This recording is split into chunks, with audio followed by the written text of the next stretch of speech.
শীতকাল চলে গেল, এখনও কিন্তু বাজারে দাপিয়ে বেড়াচ্ছে ফুলকপি। তাই বানিয়ে ফেললাম ফুলকপির এই সুস্বাদু রসা রেসিপি। তাই আজকের রেসিপিটি হচ্ছে সর্ষে পোস্ত ভিনেগারে ভরপুর সুস্বাদু ভরা এই ফুলকপির রেসিপিটি দেখে নেওয়া যাক। প্রথমেই আমি ফুলকপিগুলো এরকম বড় বড় সাইজ করে কিন্তু কেটে নিয়েছি। আর সাথে নিয়েছি, এখানে লাগবে আমার আলুগুলো আমি ডুমো করে কেটে ধুয়ে নিয়েছি। এরপর ভাপিয়ে নেবার জন্য একটি পাত্রে পরিমাণ মতন জল দিয়ে ফুলকপি আলু কড়াইশুঁটি দিয়ে আমি ভাপিয়ে তুলে নিয়েছি। এরপর যে পাত্রে রান্না করব সেই পাত্রে তেল গরম করে আগে থেকে কুচি করে কেটে রাখা পেঁয়াজ দিয়ে খুব ভালো করে ভেজে নেব। পেঁয়াজটি যখনই ভাজা ভাজা হয়ে আসবে তখনই দিয়ে দেবো টমেটো কোড়া আর দেবো গোলমরিচ। সব কিছু খুব ভালো করে কষিয়ে নেবো যতক্ষণ না মশলা থেকে তেল ছাড়ে।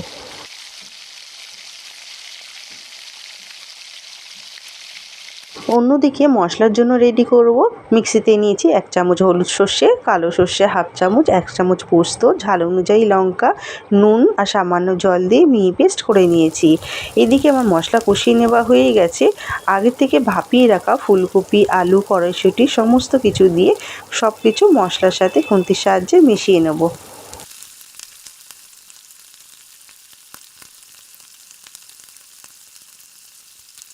মিশিয়ে নেওয়া হয়ে গেলে আগে থেকে যে মশলাটা আমি রেডি করেছিলাম তার মধ্যে 2 চামচ ভিনেগার দিয়ে খুব ভালো করে চামচের সাহায্যে মিশিয়ে নেব।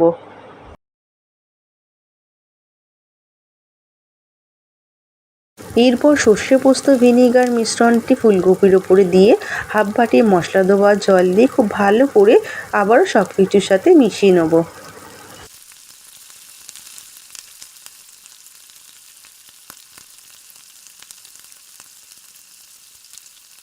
খুব ভালোভাবে মিশিয়ে নেওয়া হয়ে গেলে হালকা গ্রেভির জন্য কিছুটা জল আর স্বাদ ব্যালেন্সের জন্য 1/2 চামচ চিনি দিয়ে আবারও খুব ভালো করে মিশিয়ে নেব। খুব ভালো করে মিশিয়ে নেওয়া হয়ে গেলে 5 মিনিটের জন্য ঢাকনা চাপা দিয়ে রান্না করে নিলেই কিন্তু পরিবেশনের জন্য আমার একেবারেই রেডি হয়ে যাবে এই ফুলকপির রসাটা।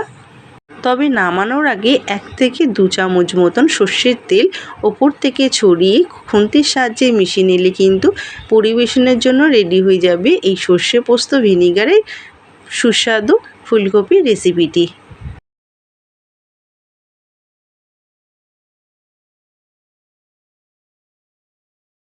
এই ফুলকপি সুস্বাদু রেসিপিটি আপনারা কিন্তু রুটি পরোটা কিংবা গরম ভাতের সাথে পরিবেশন করতে পারেন। আমি কিন্তু এখানে গরম গরম ভাতের সাথে পরিবেশন করেছিলাম। খেতে কিন্তু জাস্ট অসাধারণ হয়েছিল।